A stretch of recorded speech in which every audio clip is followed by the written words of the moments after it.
Hello, welcome back. నేను మళ్ళీ మా ఊరు వచ్చేసా. అదిగో గ్రీన్గా ఒరిస్సాలో మా పల్లెటూరు. ఇక్కడికి వస్తే మా ఆయన మాత్రం దొరకరు. ఈసారి ఎందుకు వచ్చామంటే మామూలుగా చెట్లు ఇక్కడి నుంచి అంటే పల్లెటూరు నుంచి పట్టణంకి తీసుకెళ్తారు. కానీ మేము హైదరాబాద్ కూడా కాదు, బెంగళూరు నుంచి హైదరాబాదు, అక్కడి నుంచి మళ్ళీ ఇక్కడికి కొన్ని స్పెషల్ చెట్లు తీసుకొచ్చాం. సో ఆ చెట్లు స్పెషాలిటీ ఏంటో ఆయన నోటి నుంచే విందాం పదండి. మరి అదిగో మా ఆయన వస్తున్నారు. ఎవరో పల్లెటూరు ఆయన అనుకోకండి, మా ఆయనే. ఇక్కడికి వస్తే ఈ అవతారంలోనే ఉంటారు. రైతు బిడ్డ నేను. ఏంటి మేము రైతు అవతారం అయితే చెట్లు పాదుకుంటుంటే నువ్వు వీడియోలు తీసుకుంటున్నావు. నీ కష్టం లోకానికి చూపిస్తాను నాన్న బాబు.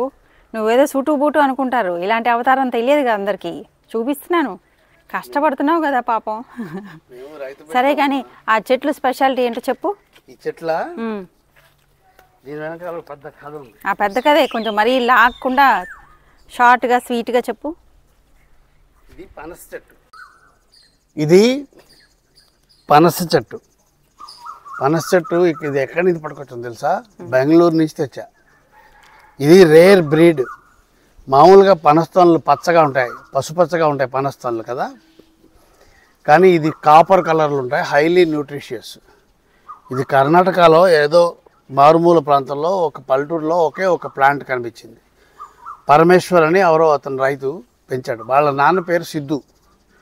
ఇది Indian institute of horticulture research అని బెంగళూరులో ఉంది, గవర్నమెంట్ ఆఫ్ ఇండియా.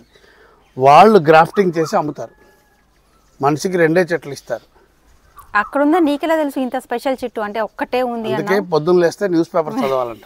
హిందూ పేపర్లో రాస్తుంటే 4 ఏళ్ళైంది వాళ్ళు వెనకాల పడితే వాళ్ళు 2 చెట్లు ఇస్తారట మనిషికి.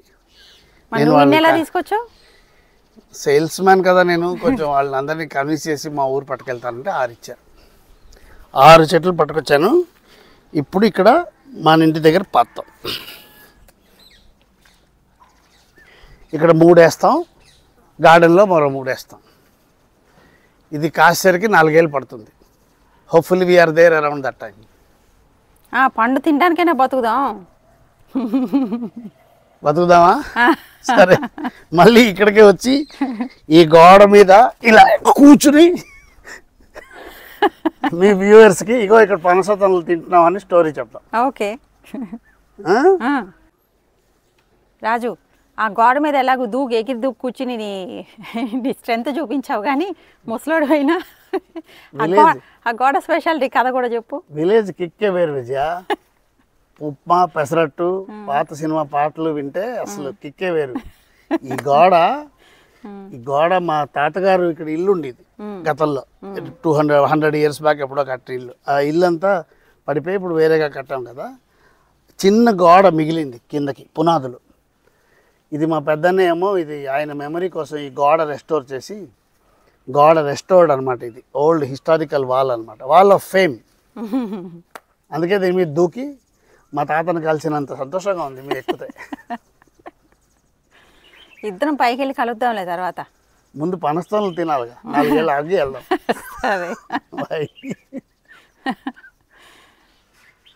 ఇలాంటి చిట్టి చిట్టి కథలు కబుర్లతో మళ్ళీ కలుసుకుందాం.